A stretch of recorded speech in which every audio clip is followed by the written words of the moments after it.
Goeiemôre, lekker om volgens saam met u te wees. Nou, daar is 'n gesegde, weet wat sê, weet, jou voorspoed hang totaal af van hoe ver jy jou geloof kan strek. Jou voorspoed hang af van hoe ver jy jou geloof kan strek.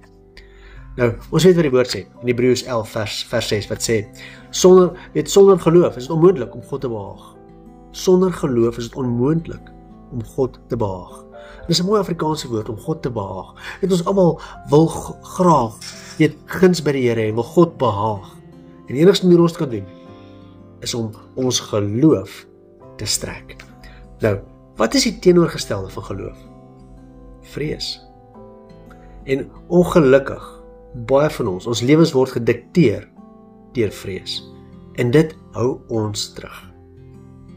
Want enigste manier om God te behaag is geloof. Nou, wat is 'n ander woord vir geloof? 'n Ander woord vir geloof is om 'n kans te vat. 'n Kans te vat. Maar ons vat nie net 'n kans bloot net om 'n kans te vat nie. Ons vat daai stap van geloof in die Here. Ander mense voel soos 'n kans, ons vat 'n kans hierop, maar nee. Kinders van die Here, wandel in geloof. Sal jy bemoedig vanoggend. Ons as kinders van God, dis ons hartsbegeerte om ons Vader te behaag. Nou kom ons wandel in geloof. Amen. Kom ons bid saam. Here, dankie vir u goedheid, u genade. Dankie Here, dat ons u kan behaag, net deur ons voete uit te strek.